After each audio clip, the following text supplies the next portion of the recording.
Good. All right. So hello, everyone in the room and everyone in the Zoom room.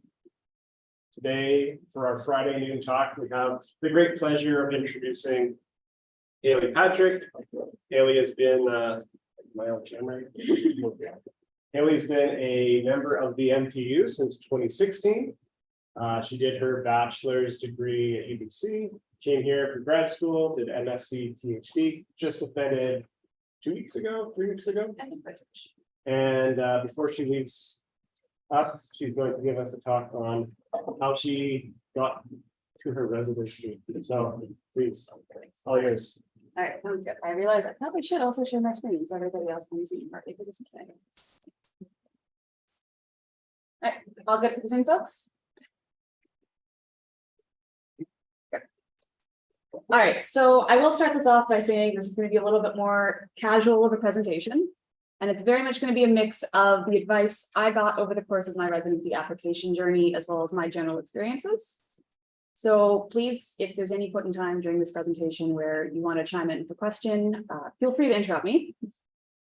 And without further ado, we'll actually get into this. So as some of you might be aware, I went through the residency application process to pursue one in medical physics. And for those of you who may not be as familiar, the main way to get a path to becoming a clinical medical physicist is broken down into three main parts. Pretty much everybody here already in this talk is already partway through part one, which is graduating with a degree in medical physics or some related field as your baseline training. Followed by that, there is the required 2 years of comprehensive patient-related experience that you have to have in medical physics after you've completed a grad program. And finally, to become a full-fledged clinical medical physicist, you actually be certified. This is by passing both a written and an oral exam. And there are different exams that exist in different countries. In Canada, it's the CCPM. In the States, it is the ABR, though I will note in Canada, the ABR is also sometimes accepted for practicing and vice versa for down in the States. And part two of this is basically the residency, and that required 2 years of comprehensive training. And most programs that host residencies have a very formalized training structure to ensure you meet certain criteria that's put out by governing body. In terms of the history of how people previously used to get residencies and what it looks like right now, it has always been the same general process is for the residency programs out there, and you will apply to them. And if they select you to be a resident there, you will go and become a resident there. However, admittedly, pre my time in medical physics entirely, back before 2015, there was a gentleman's agreement that was going on between different programs. At this particular point in time, it was the same as applying to any general job. They would post it somewhere on their job website or a job forum. You would apply, you would interview with them. But because it wasn't necessarily standardized, there's a gentleman's agreement to say that we're not going to send any offers out to any students before date X. So people should have had enough time if they wanted to interview students before that time, and everybody could send out offer letters on that particular date. This is where bad actors come in. And there was starting to be a trend of several programs not actually honoring this date, where they would potentially try and interview these candidates very, very early on, quickly give them an offer to become a resident at that program and give them a very short turnaround window to decide. And because residencies typically are somewhat competitive to secure these positions, it led to the kind of scalping or poaching of the candidates who maybe this is their seventh choice, but they felt like this might be their only opportunity. They would take that. So there's displeasure from candidates. There's also displeasure from programs who were abiding by the gentleman's agreement. And so ultimately what this ended up leading to was in 2015, they've actually opted to adopt the system that's in place right now, which is what's used by medical school residencies, where all candidates will apply and interview at every single program they want to. And that both the candidates and the programs will then send a list of ordered preferences in terms of who they want to be with or who they want to have as a resident to a third-party organization. And this third-party organization is the one that actually pairs candidates up to programs using a matching algorithm. It's actually kind of similar to certain matching algorithms that exist on dating sites. And this is kind of where we're at right nowadays. A majority of North American programs do participate in the match. There are, of course, also some that, which I'll get into in a second. So the organization that does this matching service is National Matching Services, or NMS for short. They do it, as you can see here, for a lot of different kind of things. And the medical physics website, if you're ever curious, I highly recommend go checking it out. I hope something like this is accessible at this particular link. But what the number of kind of programs look like right now is in Canada currently for residencies, there's a total of approximately 24 different training locations.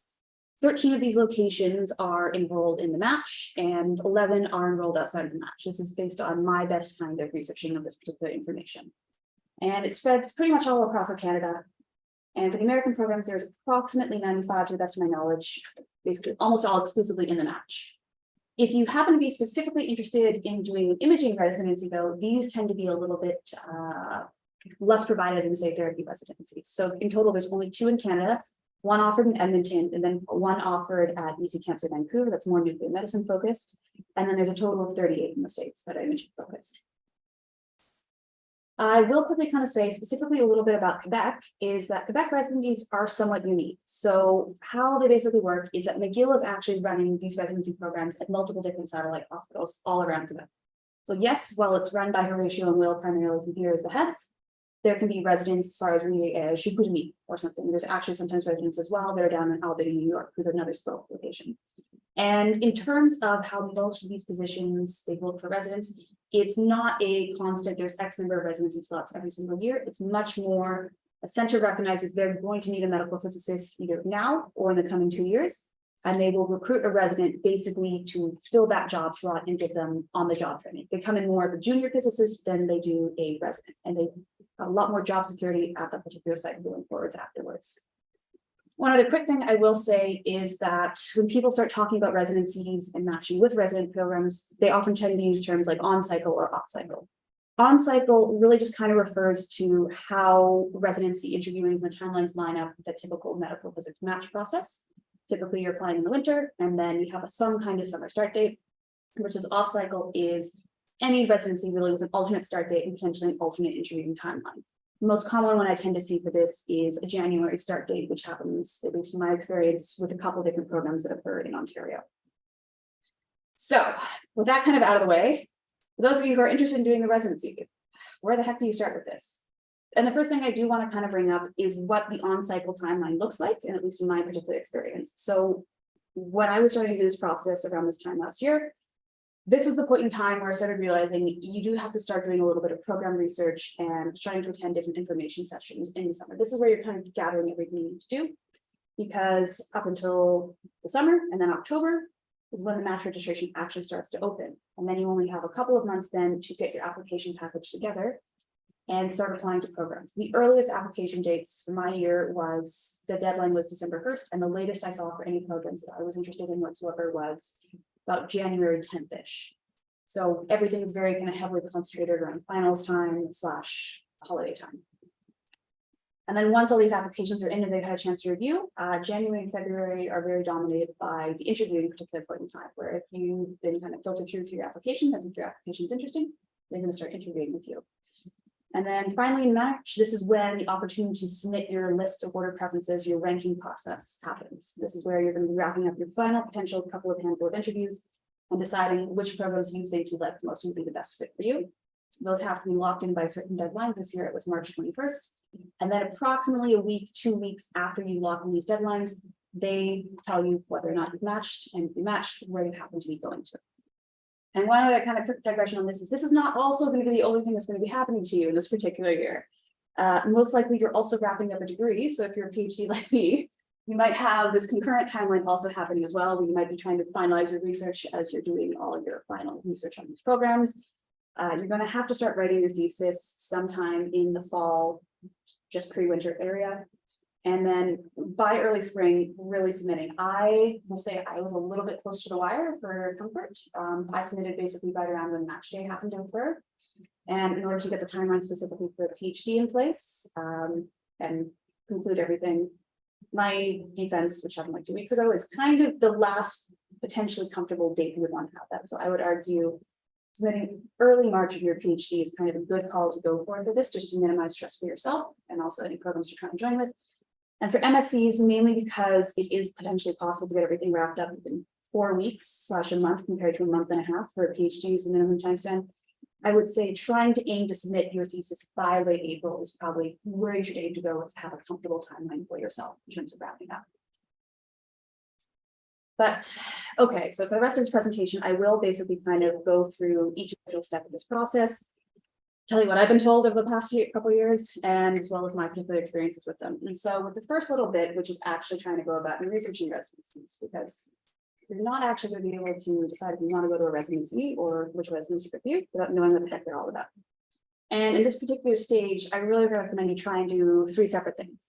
Number 1, which is a little bit more of an internal reflection, is determine what kinds of residencies you're actually interested in. There's, of course, the 2 different spheres, which is going for an imaging residency or going for a therapy residency. Niveau 2 Presentation. adulte, bloc. And then there was also the impression that Niveau 9, centrale, chambre 34. that certain programs can have different time lengths as well. So the standard length that everybody has to at minimum is 2 years, which is basically purely clinical training and maybe a small clinical research project involved in that. However, if you are potentially a little bit more interested in being a clinician academic or having a little bit more role as an academic medical physicist, there are longer programs that exist out there that are 3, even up to 4 years. And this kind of involves a semi-postdoc year or postdoc 2 years. We have a lot more opportunities to do some kind of research at the site, and these tend to be hosted at larger research institution programs as well. Second thing, obviously a little bit more narrow once you recognize what you kind of want out of a general program is what specific programs you happen to be interested in. And this will kind of come down to a lot of different factors that are ultimately very personal to you.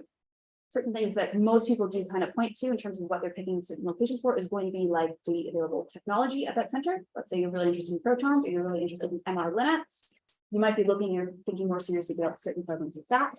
And also, I think incredibly valuable to recognize is what the training structure is like and what kind of learner you happen to be. Some happen to be a little bit more laissez-faire. The residents have to be the ones who drive the training.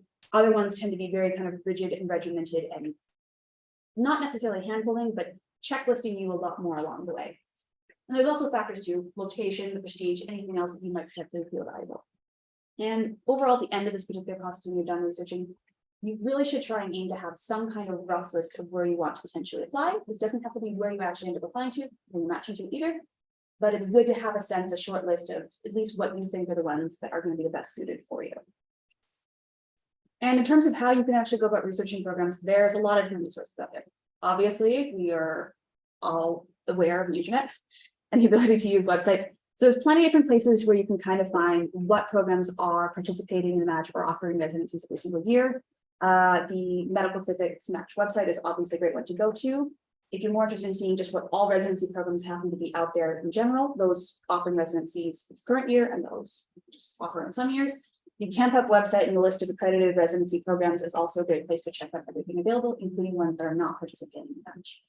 And finally, once you've got a sense of what certain programs you might be interested in, I would also highly recommend checking out the individual program websites. And these are things you're probably also going to be reviewing a lot over the course of your entire residency application process and interviewing process as well, because it provides a lot of good key important information about each individual site.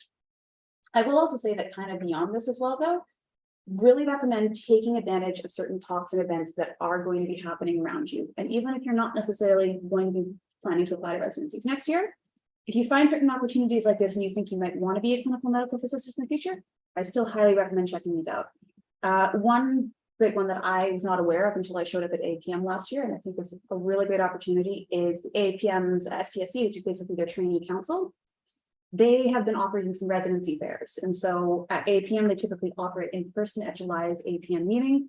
The other one I found was really great, honestly, was the virtual one they did. So it was the entirety of September, Monday, Wednesday, Friday, from 3 p.m. to 6 p.m. There'd be hour-long sessions you could pick to tune into on Zoom, where each individual program would kind of give a 20-minute pitch of what their program was like and give you a description. And the rest of the time was just dedicated where you could ask Q&A about those particular programs. And it was really great, one, to just kind of get a better sense of these programs, but also if you kind of just knew the name of a program and you were interested in learning a little bit more about it, you could actually find a program you had no idea existed before, but you thought, oh, I'd be fine with going to New York City, let's go check out this one, and you'll figure out if it's for you or not.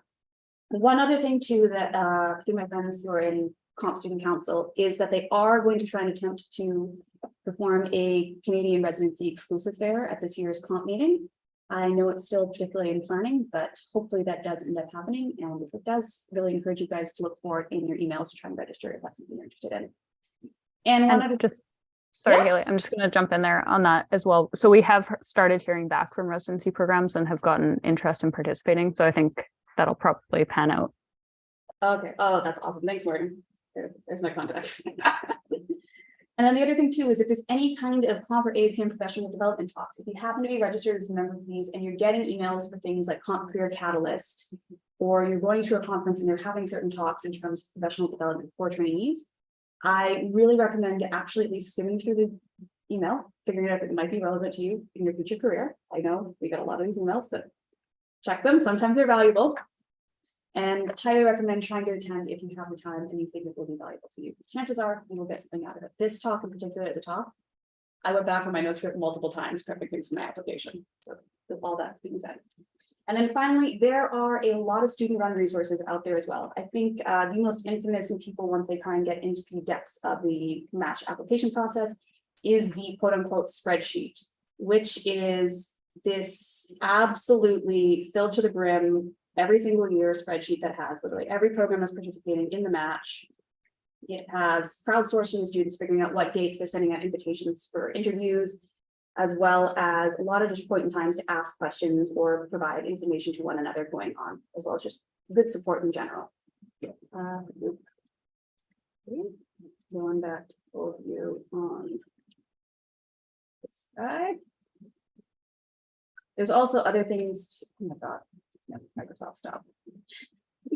There's also other services as well. I would highly recommend you kind of check out. This year, we actually ended up creating a Discord channel for a whole bunch of different candidates, just this year to have more conversations and talk, which I personally got a lot of, and I think some people did as well. And there's also, of course, the medical physics Reddit, medical physics Twitter, any other kind of place as well, where you might want to socialize or congregate with other people. And in that particular topic, I will definitely encourage people. Oh, what is this? The C3 videos are also supposed to perfect. Be social, guys. I know it is sometimes hard. A lot of us have a physics background, you might be a little bit more introverted, but it is extremely valuable to take some time to talk to current residents or current staff or program directors at places you might be interested in. This includes whether it's at meetings or more casual environments. And one thing that I was always kind of bad at, but I was better at this year, and I definitely appreciate that I did, was actually emailing some staff or program directors kind of early on. So I was emailing a couple of them early fall, ended up having a couple just one-on-one Zoom calls with some certain staff at different programs.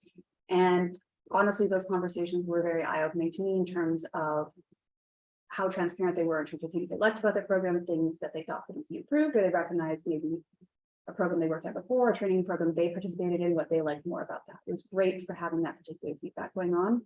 And I really encourage you guys, if you think you are comfortable, or if you just need a slight nudge, please go for that.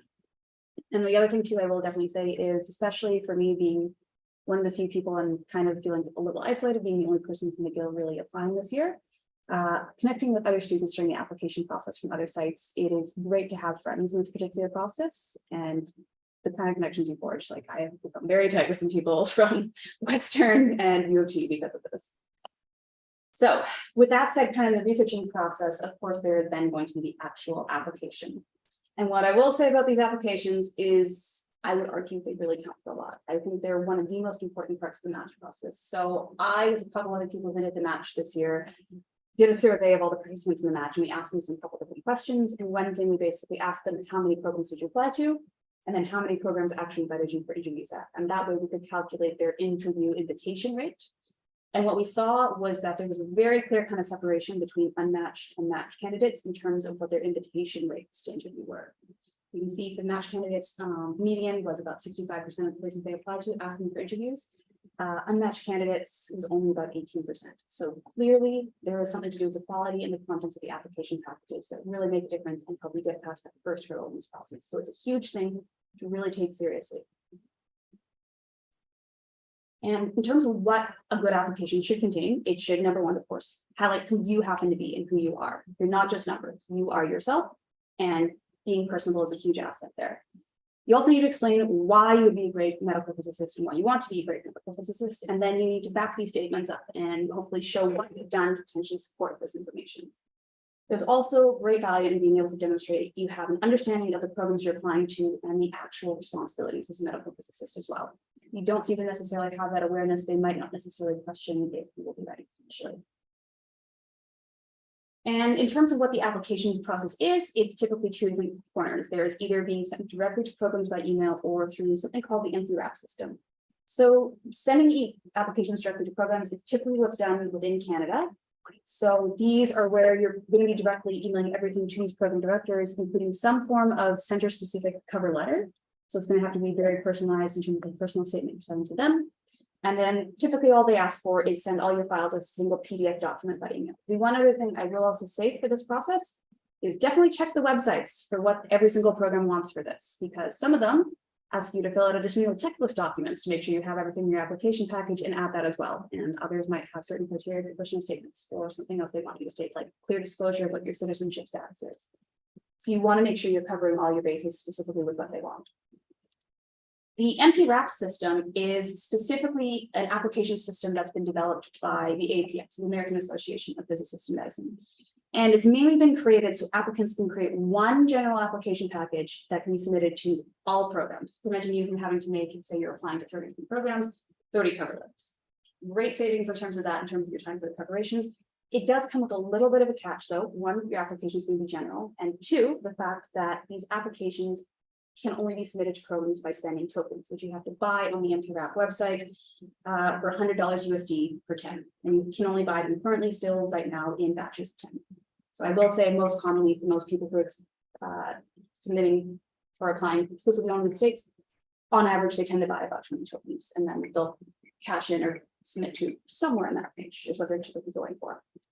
But in terms of what actually goes into the application package, there's 5 main components. And while I will say that transcripts and additional disclosures are going to be important in there, they're pretty easy. You don't have to take a lot of time to prep them. Your transcripts, obviously, just have your request. Additional disclosures tend to be just checking off of the box. The 3 I really want to stress the importance of are going to be your CV, your cover letter / your personal statement, and the reference letters as well. These, I think, are probably the key main part of your application process, and you should really make sure that care and attention is put into them. So first and foremost, CVs. Right up. Question. Yeah. If you go back to the list. So how did you determine those 3 are the things that your interviewers are focusing on? You know what I mean? Like you stated these are like your 3 important ones to focus on. Did you get that based on how much space they take up in your application, or based on what your interviewer has asked you about, or? So it's at least based on my personal experience. I was not asked about my transcripts at all. My additional disclosures, admittedly, I did not have much outside of being a Canadian citizen. But I would stress it's a little bit more in terms of, say, the amount of effort and the amount of work you personally will probably need to put into. There's going to be more time involved into preparing these. And So this reflects more the amount of work you had to do to prepare. yes, I would definitely say it takes Okay. a lot of work to prepare. And a lot of the more control in terms of what these are going to be far more up to you. A transcript is your grades. It's in the past already. It's before this particular point in time. The disclosures are stuff that you're not necessarily going to be able to change too much either. But 1, 2, and 3 are the big ones that you can make a huge difference on in terms of increasing the quality of your package as much as possible. So for the CV, first and foremost, I know in Canada that it's pretty common to use CV and resume interchangeably. Quickly though, CV is not the same thing as a resume. Resume, specifically in the formal definition of resume, is a short 1 to 2 page document that is specifically tailored for whatever position you want to apply to. CVs, though, are longer and more detailed about your entire career, and they're more common in academia. So these are probably things you might have a little bit more familiarity having to prepare when you're doing some kind of funding application as well. And the main important thing about your CVs is they need to demonstrate both your academic and your work accomplishments. These can range from publications to any projects you've worked on, any awards you have, to any initiatives you participated in, whether they're kind of work related or outside of work, and more in your personal life that you are proud of and you want to also tout. And absolutely, a good CV must have clean, consistent formatting and 0 errors. You want to be able to portray the message clearly to people. If you make it hard for them to read through it, or they feel like you didn't put the care and effort into preparing it, that's not necessarily going to be a good reflection on you, and that can be a very easy reason to reject your application package. Yes, Eve. McGill faculty have a decent template for this if you're looking for if anyone's looking for one, presumably you found some other. Yeah. Academic. CV templates. The McGill one has no formatting. It's all sections. It's just information. Yeah, so I will say, I tried to look some examples of bad Please resume. look this. Yes, I will try and say, I did try to find some examples of bad resume formatting on there. It's a little hard to find something that's not explicitly terrible. This is kind of a little bit of a tune one where I would say this particular style, just because there's a lot more opportunity for using icons and stuff that needs to be poorly kind of formatted or offset like this. You want to pay attention to, don't go too crazy with fancy formatting for your CVs. Personally, the way I like to format is being very similar to the style that APM's suggested resumes shown here on the right tend to be. Like, it's very straightforward, everything's section off by section, the way they kind of separate what the information is and the dates. This is very similar to the style of resume that I prepared and I kind of always went with. Resume or CV? CV. Thank you. Yeah, but this is the style that is kind of suggested by APM. I personally also prefer this style as well, but I recognize it is a slight preference. And in terms of the actual contents of the CV, it can switch a little bit in terms of what sections are and what sections order are, but this is the particular breakdown of how I structured mine. And every single CV starts basically with your education, and it's where you're going to specify for each individual degree that you have, your skill, whatever the degree title is. If one of your degrees, like your MSc, happen to be CAMP accredited, it's always great to mention that there right off the bat, so they recognize you have had that CAMP training program, whether it's a certificate or if it's a actual graduate program. And if you happen to be writing a thesis or completed a thesis for that, provide what your thesis title was as well. And then following the education section, what we should really try and prioritize there for the next section is whatever you think in your CV is going to be the most impactful or shows you in the best light. And so for me, this is not a standard section, but what I put next was the clinical projects and the clinical involvement I had had over my time at the NHC. And this was, just kind of my way of thinking this is probably going to be the best thing to put first. And once you kind of can go there, you can kind of start through the other things. So honors and awards, I will say, these can be scholarships. You have an FQRS, if you have an NSER, put them in there. If you got a conference award, if you got third place poster, if you did it for a local talk at the CRP Research Day and you won for oral presentation, put it in there. If you just put your name in a hat to get a travel award and they gave it to you and there was nothing more than you putting your name in a hat and you got the travel award, still put that down. Any kind of award you want to tout, even if there's something potentially outside of work that you think is a cool recognition thing that shows you're a balanced person, throw it in for your awards as well. Work experience, this is of course, if you have any work experience you think is relevant to mention, that is outside of course your actual training, and similar to any kind of section where you're going on with work experience or volunteering, so forth. For each individual item, you really want to make sure you're clearly stating what your responsibilities were for each position, what skills you potentially developed or you were using, and ideally also any notable achievements or outcomes you had from that particular position you had. There is, of course, because we're in academia right now, the publications and presentations section. And this should be somewhat straightforward for you guys. I hope you are already kind of keeping track of all the different posters you've done, all the different orals you've done, any obviously papers you submitted and you got accepted. But typically you want to break it down into 3 sections: your peer-reviewed papers, separate your orals and invited talks, and then finally your posters into these 3 sections. And for this and everything else, it should be in reverse chronological order. So whatever your most recent ones are first, down to your oldest ones. Finally, getting into memberships and certifications. This might not always be a very long section for people, but if you're a member of APM, if you're a member of COMP, if you're a member of AQPMC, it's good to put this down in here as well. If you've gotten a certain kind of equipment certification, like you're able to operate a certain kind of equipment and have the training certification to show that, it's great to show. Let's say you might have WMIS training, or you might have, say, training so you can work with animals in a wet lab. You have a certificate for that. You can also mention that in that as well. It's just an extra little thing to put in there to kind of help you out. And then my final 2 sections was volunteering or outreach. These were things outside of like more work experience. So things like my involvement with MPSC, some volunteering I did back to my undergrad as well. And once again, similar to work experience, show what your clear overview of your responsibilities were, and ideally any key initiative outcomes that came from it as well, and what it was. And finally, while it is optional, I think it can be good to include as final section, just a couple bullet points of what some of your hobbies are outside of work. It's kind of nice to show people that you are not just full physics all the time, 24/7. I'll fully admit, I put costume making and prop making in my hobby section, and I got more than a few questions about that. And it was interesting to kind of actually see one program actually started asking like, oh, prop making. I'm like, yeah, like they're troubleshooting that. And they're like, oh, great. It's like developing like phantoms in the workplace. That's honestly great, like applicability. I'm like, okay, I think about that, but it can cross over. So it is sometimes good to include hobbies, and sometimes it's a nice place to be icebreaker with interviewers as well. Getting into the personal statements / the cover letters. These are really where you need to actually pitch your why you want to go into med phys, why you're a good candidate for the programs you're applying to.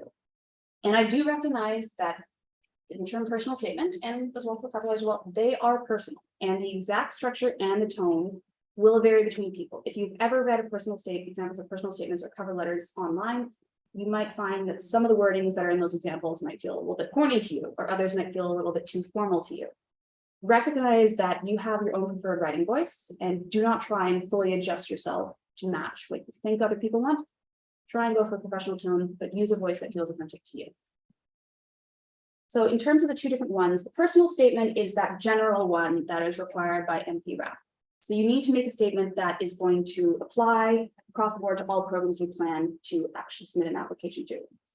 The requirements for MPRAP say that it can be no more than 3,000 characters max, no fancy max symbols, all that kind of jazz, no images. And this is from the survey we actually happened to ask candidates of. We asked them what they intended to include in their particular statements.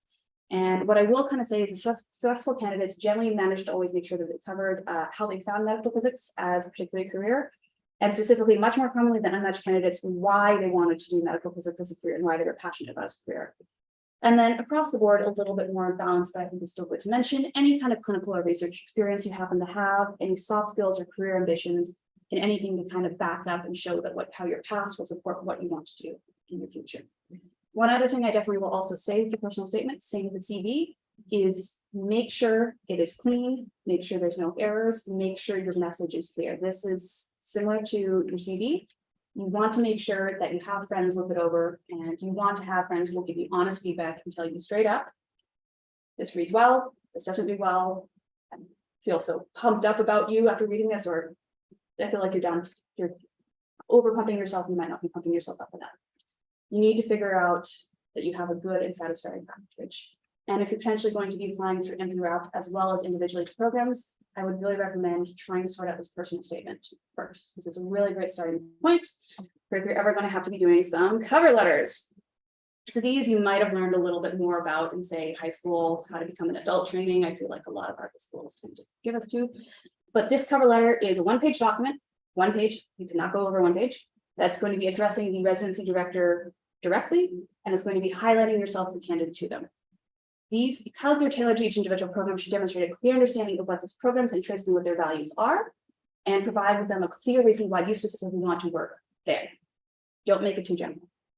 The fortunate thing, though, is that the structure for cover letters is a little bit more rigid / it's a little bit more understandable to know how to break it down. And it breaks down into 3 main sections. Once, of course, you've addressed where the heck you're applying to, the first paragraph is always just going to be stating your interest. Your interest in the program and 1 or 2 specific reasons why you want to work there and why you're passionate about that particular location. The middle section is about highlighting the values and the skills you happen to have, as well as any kind of accomplishments and tangible things you can point to that will back up why you will be a good clinical medical physicist and why they should enter you and why they should want you as a resident. And then finally, the last thing is a little bit of a call to action / a conclusion to reiterate your interest once again and ask the PD that thank you so much for letting me apply. If you'd like to interview me, please contact me at my contact information.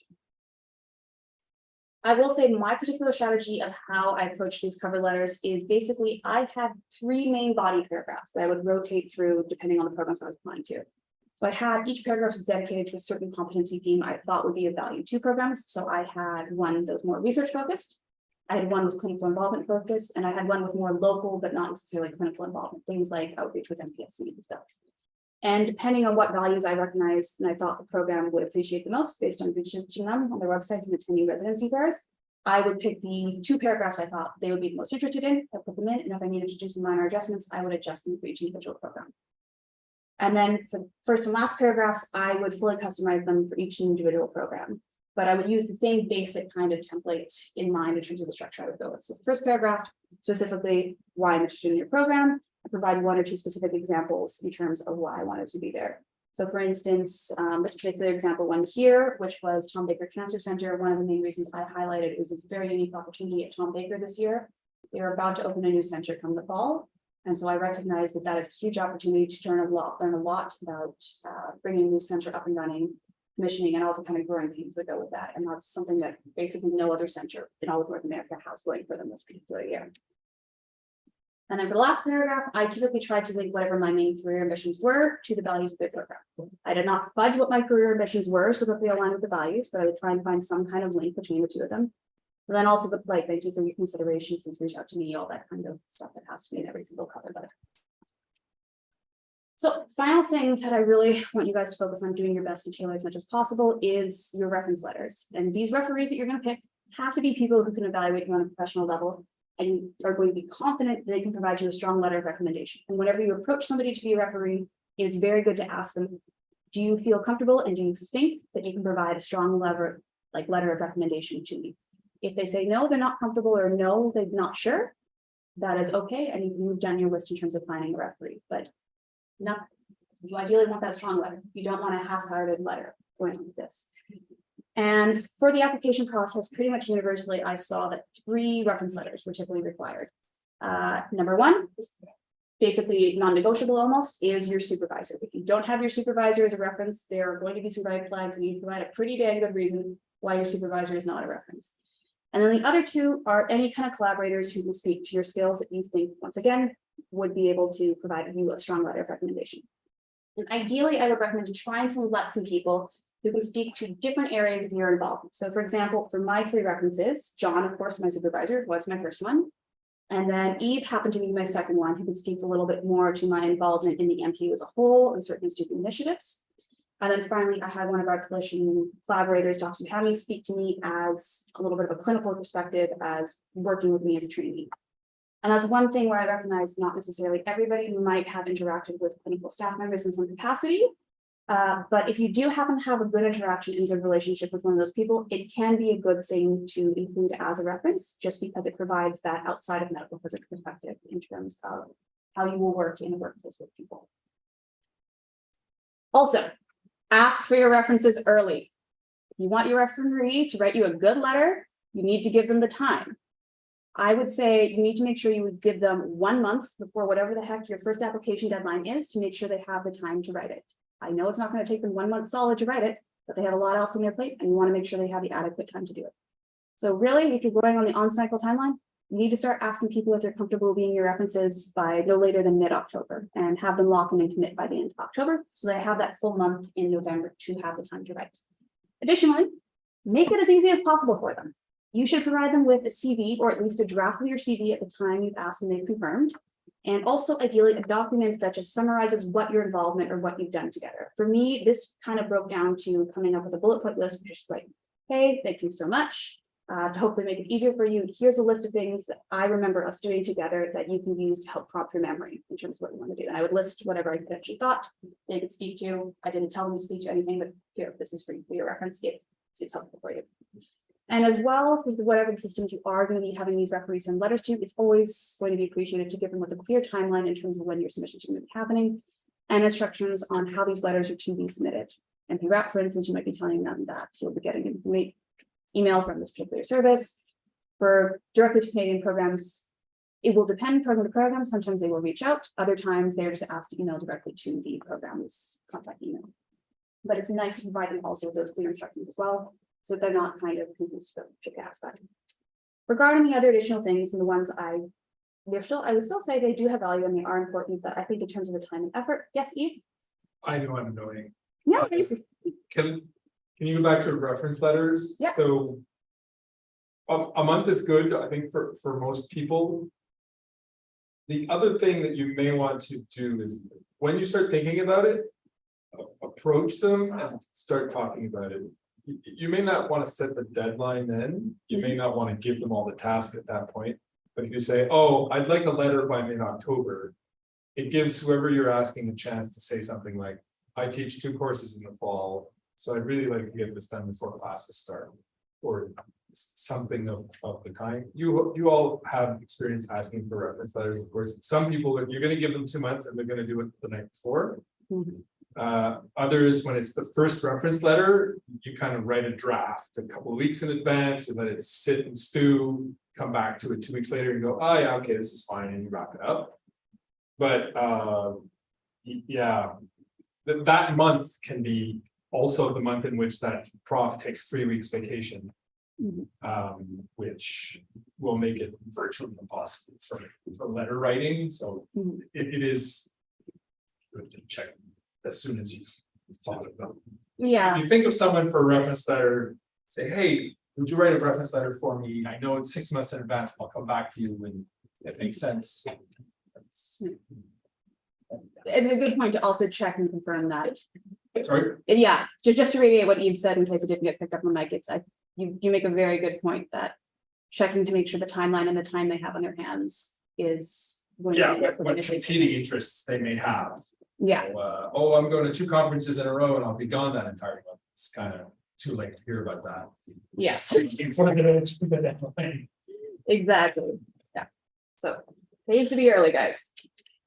So for the other kind of things, which I think take a little bit less time in terms of preparing for and still priorities to make sure you have correct, but I don't think you need to require as much fixation and focus on polishing potentially.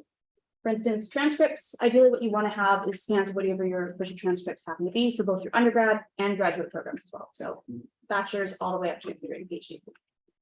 And depending on whether or not you already have these on hand, you might potentially have to order them. I find for McGill, you can literally just go in person and they can print it out for you in half an hour if you go downtown campus. If McGill is not your undergrad place and you potentially might have to order your official transcript from whatever your bachelor's institution was, maybe consider trying to prepare to order that in advance early fall. So that's all kind of taken care of well in advance for you. And then other disclosures, they tend to kind of be just checking off or indicating in a box things like your citizenship or your requirement for visa systems. This will depend on what the status is. There's also which countries you're applying to programs in. Specifically, if you're applying to United States programs, they also sometimes ask what your ABR status is. If you guys remember from 20 back, that's their accreditation thing. There's 3 steps to it. And the first stage of the accreditation process for the ABR, you can actually write as a trainee. And so sometimes they do also ask, have you completed stage 1? Yes, no. I had not even attempted it. And for me, I did not see any kind of clear impact in terms of me getting invited less than friends I knew who had completed ABR. So I would not stress about this if this is something you have not done yet. But if you want to go to the States, you think it would be valuable, feel free to go through with it. Also, very much briefly, I know this doesn't necessarily apply to everybody, but if you happen to have a partner in medical physics who is also going to be graduating around the same time, you do potentially have the option to disclose that you will want to be a set of paired applicants in the system. And this will be where they'll try and prioritize and match you guys in the same center or centers that are closer located to one another. And one kind of thing I will say is that if you're kind of having some kind of self-doubts in terms of what your application package is, or like what you feel like you look like as a candidate, based on our survey that we conducted, it was 95 participants out of the 313 that actually participated in the match. And I will say, like, this is obviously not the absolute most representative, but that's the information I have right now. When we saw that degree level, whatever your specialization was, and your ABR status did not seem to have any impact in terms of what your match rates were based on the statistics we could get for this. And I will also say that 63% of matched applicants had 3 or fewer published papers. So we did actually have an ask about this. So if you're feeling at all insecure about what your publication record happens to be, you are not the only person with less than 8 publications. It is maybe if you're applying to a very academically minded program, they might weight that a little bit higher. But papers are not the be all end all in terms of what makes you a good candidate. And similarly with your degree, your specialization, and all these other things too.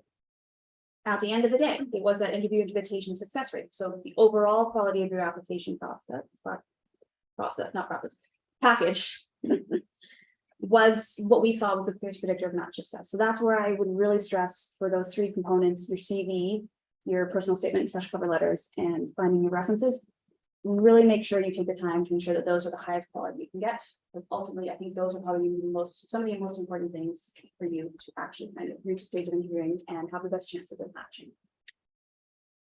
Speaking of interviewing, though, recognize some of you guys might be a little bit curious about this.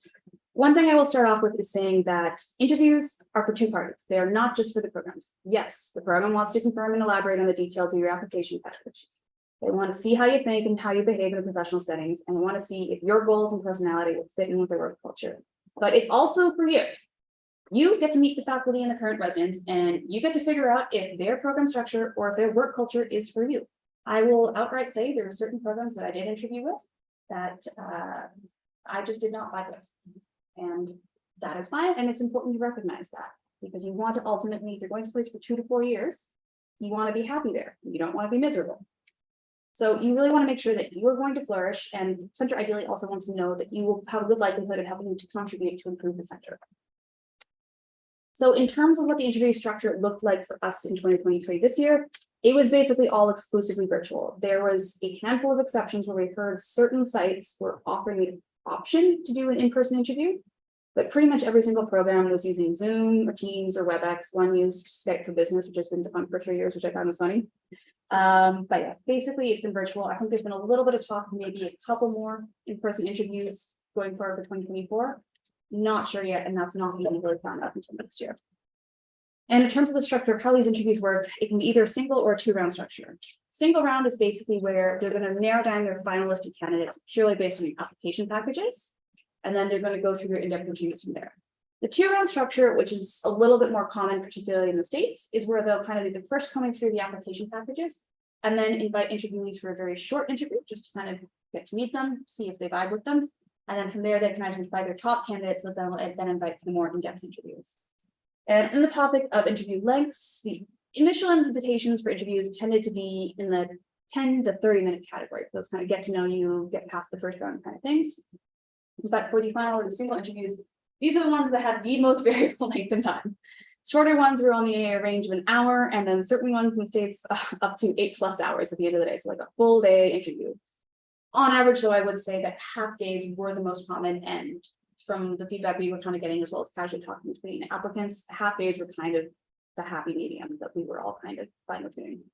I will say Canadian programs tended to be falling on the shorter end. I never had a full day Canadian program. Max was a half day for any of them. In terms of what the main components can happen in your interview is there's potential for having an information session, the candidate presenting the research, then meeting some residents or having a social hour, and then finally, of course, the main important bit is the interview panel sessions themselves. So quickly, with a little bit of information about what the information session is, this is basically just going to be where they'll give you a general overview of the program. It's going to be ranging from 10 minutes to an hour in terms of how long this presentation might be. And the things they typically always cover is when you what the future machines or future technology happen to be, maybe any special techniques they like to do. They'll usually provide also a general idea of what the rotation structure will be and what the training structure tends to be like. And then a lot of programs also will let you know what the salary or benefits happen to be if you decide to join them as a resident. I will say a lot of these presentations on the whole tended to repeat what they were giving at these residency fairs, as well as most of the information is available on their websites. But in certain cases, they can actually include a lot of unique information. And I will say in particular, I was impressed with Ottawa in terms of how much information they gave at this particular presentation that were common questions I had to ask other programs. They didn't disclose it, but wasn't necessarily available on their website either.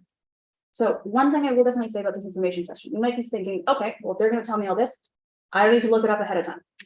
I would say probably not. I would lean towards, I think this information session right before you go through the interviewing should not be the first time you learn all this information about the program. You should ideally already know enough about the program that you're confident you actually want to be there when you're going to the interview.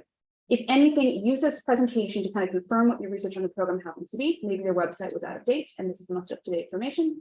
And also use this as an opportunity to come up with any additional questions you might want to ask. Maybe they're not being clear about something you're going to want to ask somebody about it later. Now, the research presentation is exactly what it sounds like. This is where you can give anywhere from a 5 to 20-minute talk about your research or any kind of project you've been involved with. I will say this year, that 5 to 20-minute range was real. So I had to prep, I think, 3 or 4 different presentations to fit those different lengths and tailor them. So we're hoping next year they're going to be a little bit more standard in terms of the lengths of formatting. But what I will say about this is that the main purpose of these presentations is to show off your public speaking and science communication skills. It is not for whoever's conducting the interview to judge the academic merit of your project. So keep that in mind. This is more to see how you do with this kind of presentation environment. And my personal general recommendations for these kinds of presentations is because it's more of a science communication thing. Do your best to make your presentation easy to follow. If you're planning to try and go over your entire PhD or your entire MSc project, obviously more for PhDs, keep it to a simple overview or maybe focus more specifically on one specific project you think would be interesting. And this is more of a personal touch that I tried to do, and I don't necessarily know if everybody did, was try to sprinkle in some personality or values. So I had a couple of Miss Frizzle jokes sprinkled into a couple of my presentations. One of my presentations was very much about stuff can go wrong, but that can also like, lead to great things. So I had this is totally fine, setting and fire being inserted in there somewhere. It's if you think it's appropriate and if you think you can kind of swing it, it's okay to kind of sprinkle in some personality here or there. And moving into the kind of meet the residents aspect, there's two main formats to this, and it kind of depends in terms of what your personality is like, what you'd like prefer more. So the one I preferred the most was the first format, where there was one-on-one or you, residents, and maybe one other applicant in a breakout session during the actual interview day.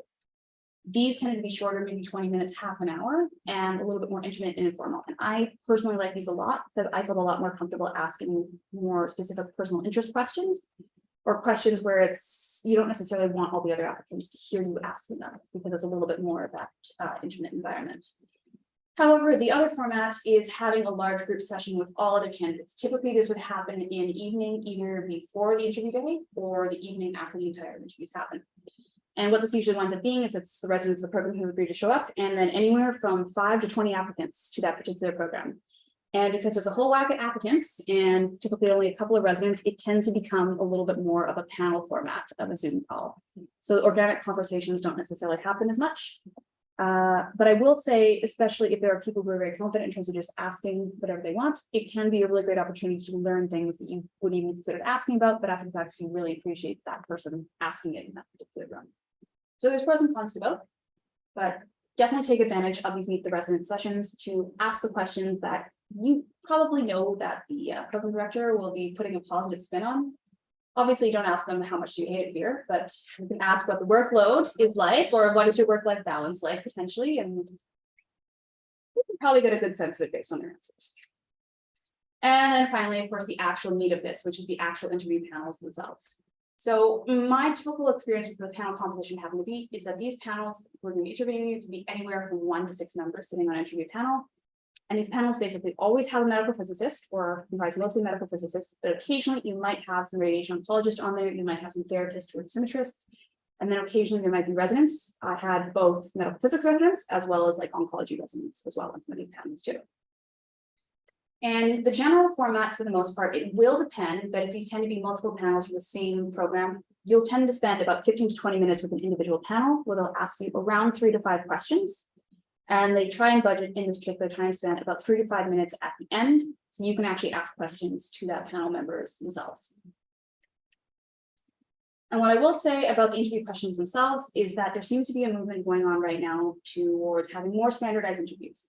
The definition of this kind of varies program to program, some are more strict on it, but at the baseline, what they're trying to do is trying to make sure they're giving identical questions to every single applicant. So they're not having different questions, so they can judge you all fairly. And also they're trying to ideally focus what these questions are. So they're focused on asking specifically about job-related factors and trying to limit the opportunities to ask questions that might allow these panel members to form biases, either for or against a candidate. And so a lot of these programs I found was trying to kind of adopt these standardized interviews questions based on a specific paper. It's somewhere way back in my email, University of Michigan actually sent it to us. But it's specifically some questions that have been designed for medical residents to quantify non-cognitive competencies in people. Things like your personality, your personal skills, how you interact with people, your ethics and whatnot. So in terms of what the actual interview questions are, I can probably break them down into 4 camps. The first, of course, being the general ones. So what are your main motivations? What are your goals? What's your professional personality like? And here are some of the most common ones. Absolutely, you need to be prepared to answer some version of the tell me about yourself question. This is also one of the hardest ones that if you're asked on the spot without preparing for, to give what feels like a good answer for. So highly recommend. There are plenty of great resources out there online in terms of what should go into this kind of answer. Read up a little bit about that as well. Obviously also, why do you want to work here? You should not go in without a good reason about why you want to be at that particular center. Another very common one I tended to get asked was, what are your career ambitions? Where do you want to be in 5 years? Where do you want to be long-term? And one I will admit was not as common, but caught me off guard, and I think is a good one, is how would your colleagues describe you, or how would your supervisor describe you? And then the follow-up, those were positive things. Are there any kind of quirks of yours, or potentially more less positive things they might provide about that? So if you have the time, you think about that in advance, you're not going to be caught off guard for that. And then, of course, the general style interview question, things you should be ready to expect just in case. For instance, what's your greatest strength, greatest weakness, those kind of things as well. By far, the most common questions that we were asked based on a very informal survey I got people to fill out were behavioral ones. Basically, how did you act in a previous challenging situation? And these tend to be the standardized interview questions. And you can pretty much tell they're going to be asking you a behavioral question if they start out with something like, tell me about a time when, for instance, you had a lot of tasks to complete in a short time period, testing your time management. That was a common one I got asked in multiple different interviews. Then also tell me about a time you had to work in a group that might not usually choose cooperating. What are your interpersonal skills? How did you handle a difficult interpersonal relationship? That was a common one as well. Tell me about a time you had to make a difficult ethical decision. These are things you should prepare to have certain scenarios ready to go to answer these. And the general recommendation in terms of how to try and answer these questions as well is the bar answering method, where in order you want to provide a little bit of background about what the scenario happens to be, but don't go absolutely ham and spend 2 minutes providing this background. Then go into what actions you actually took once you set up what that scenario happens to be. And finally, you really want to make sure you're concluding with what the results were and giving a nice summary statement at the end. So if you're going on for too long, you want to make sure that they have the clear takeaway at the very end when you wrap up your question.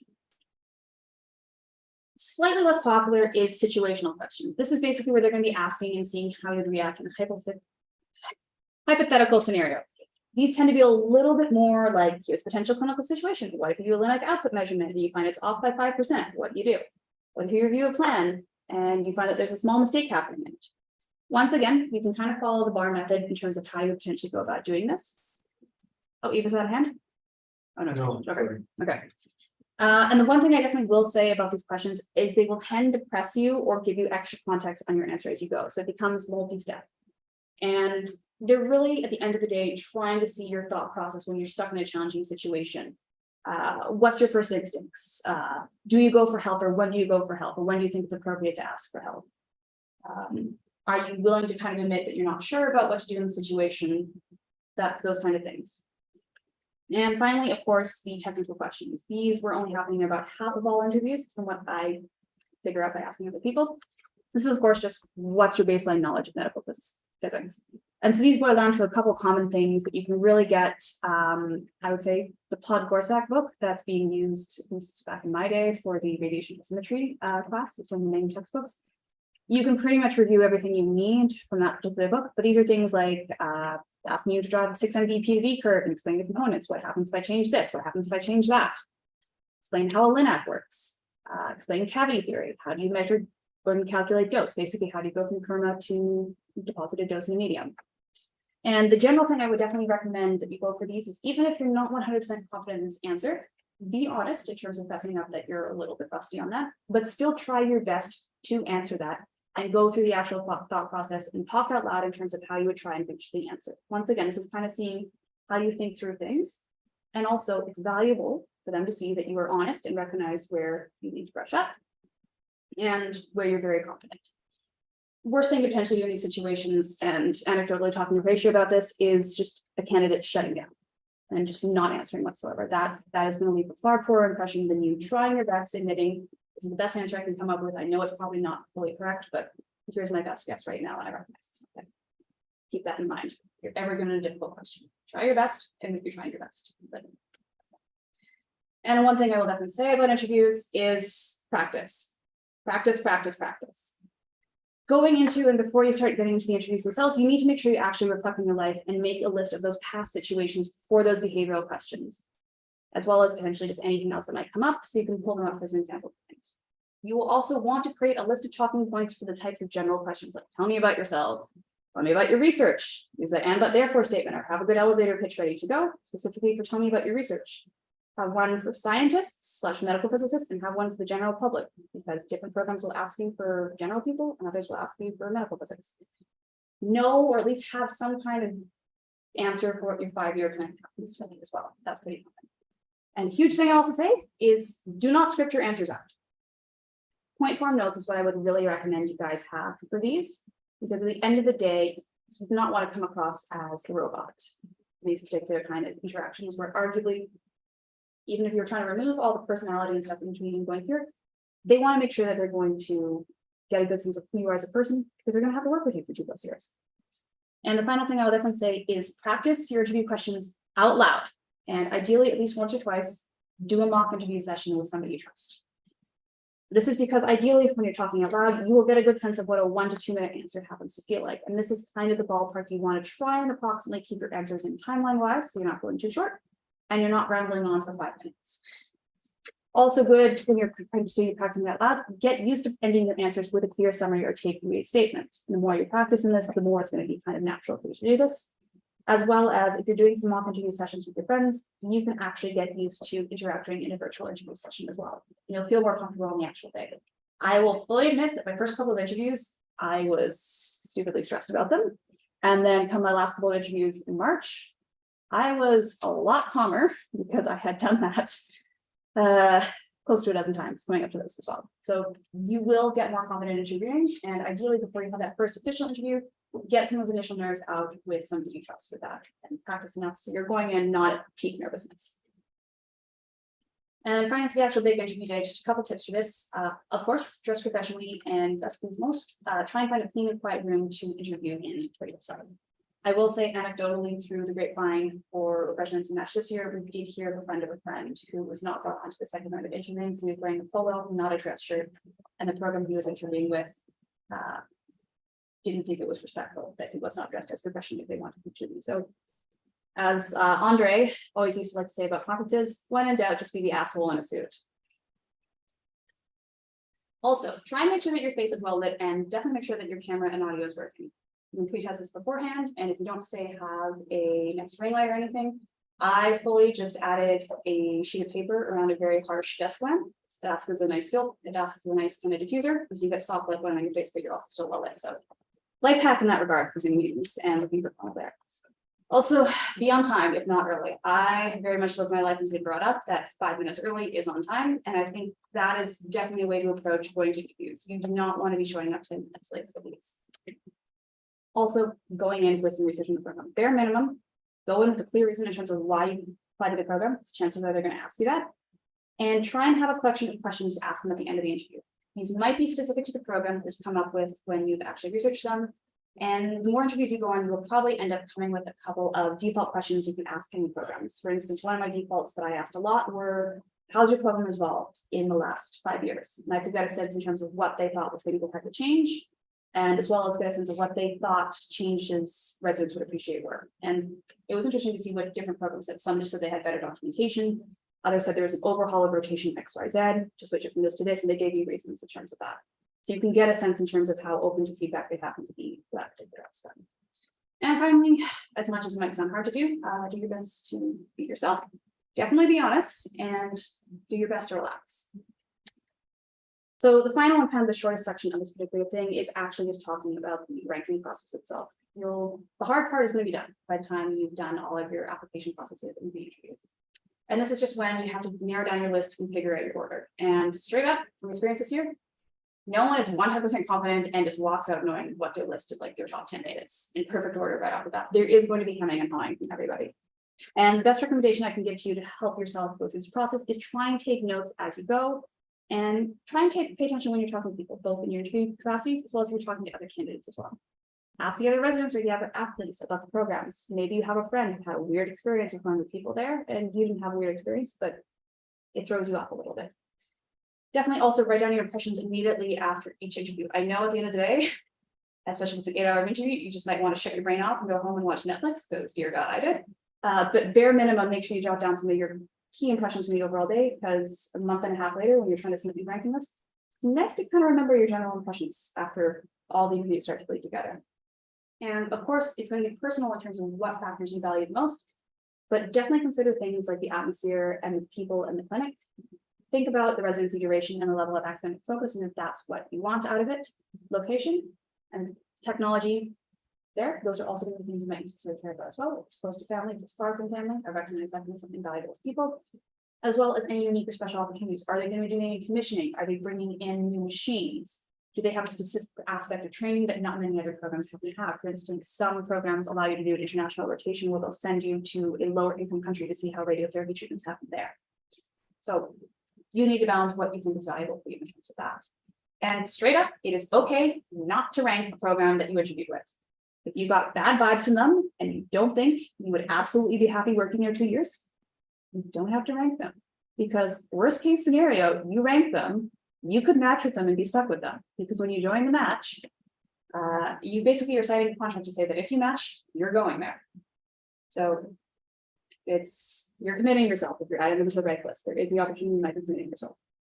And finally, I will kind of just wrap with what the actual match day happens to be like. So the results are basically always released somewhere between 8 a.m. and 11 a.m. Eastern Standard Time.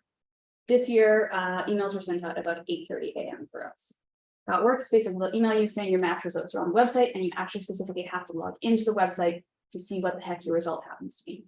If you matched, obviously you have to accept the position, and you can go about emailing your program and getting in touch with them in terms of figuring out what the onboarding process happens to be. But if you're unmatched, this is where there's a lot more things going on. Basically, you're freed from that match contract, and you can apply to any unmatched position or any non-matched program and try and find a position for it. This is casually referred to as the scramble for unmatched candidates. And so if you happen to not match, the matching service will actually provide you a list with all the unmatched programs that participate in the match that you can actually go and contact and try and apply to if you'd like. Absolutely feel free as well to reach out to any programs that you interviewed with to potentially ask for feedback on your application package. That is something that's been recommended in some Reddit AMAs from medical physics program directors, that they say they don't experience enough, but they think it really does show signs that the applicant really cares about growing and getting proper feedback, because these program directors will most likely, if you ask, give you honest feedback in terms of what the strengths and weaknesses of your application package happen to be. So I realize I talked at you guys for a long time, but I'll give you guys my final 2 cents for this particular thing. So definitely, like a lot of things in life that you care about and you want to do well, residency applications and the entire application process take a lot of time and attention to detail. And the best recommendations I can give to you guys, if you're like me and you get stressed when you have a huge life task coming up, is try and start early and do your best to be knowledgeable about the things. That being prepared is one of the best ways to minimize your stress, at least in my personal experience. And there definitely will be the requirement to try and reflect on yourself and what you actually want out of residency and your future career. Sometimes we don't always necessarily do this as much as we probably should have. I definitely was guilty of this previously in life, but very important to do. So you know what you want. Practice interviewing. Single strongest thing I can probably tell you guys outside of making sure you draft a clear application package. And absolutely use your network and try and get to know other applicants and stuff in the process. It's definitely something very unique, and you bond with people through this. Absolutely. So with that, anybody who's potentially considering applying over the next year or so, good luck, and thank you for your attention.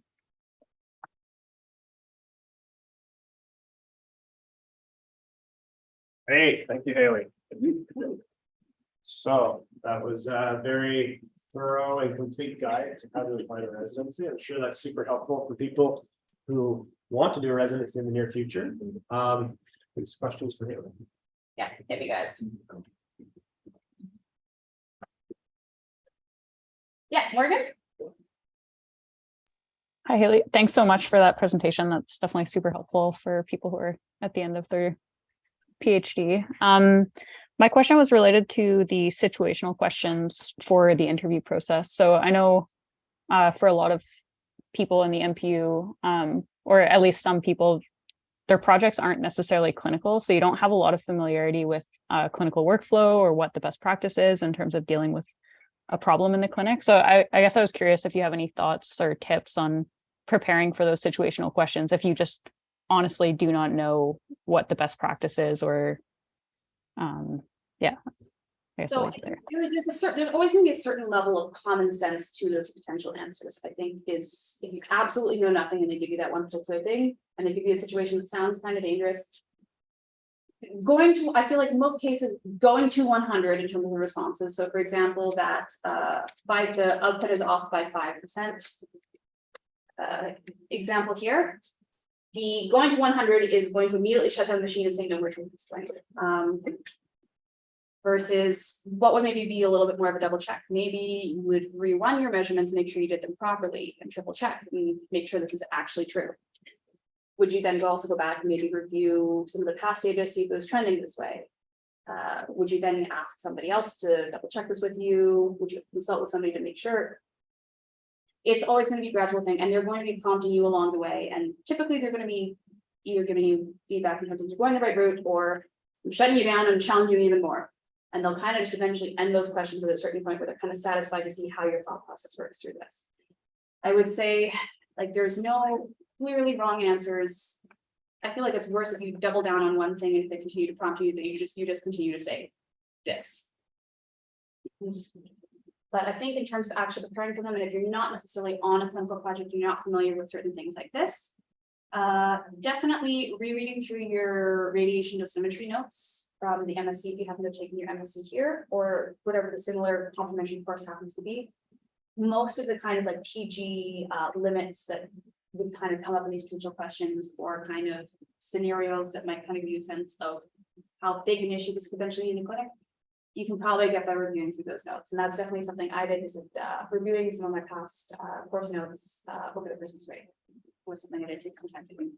I still had a good vacation, but I did take a couple of mornings here and there to just go through and read them refresh. Did you talk to any clinical therapy physicists? Yeah, I think I definitely asked Ratio a couple of times. They call me buddies and whatnot. And then, yeah. Source? Yeah, oh, absolutely, good source. Like, use your network when you're prepping for this. Ask that. Like, honestly, if you might know a clinical physicist who might be willing to kind of do a mock interview setting with you, you could potentially ask them for that. Depending on the relationship you guys have, but that could be something that might be open to you guys. Thanks. Yeah, yes. You said in Quebec, particularly when they look for a residency applicant, they're trying to fill a position. So I was wondering, in other provinces where you have applied, when they ask you what you're going to do in next 5 years or 10 years, are they expecting you to say that you're going to stay with them?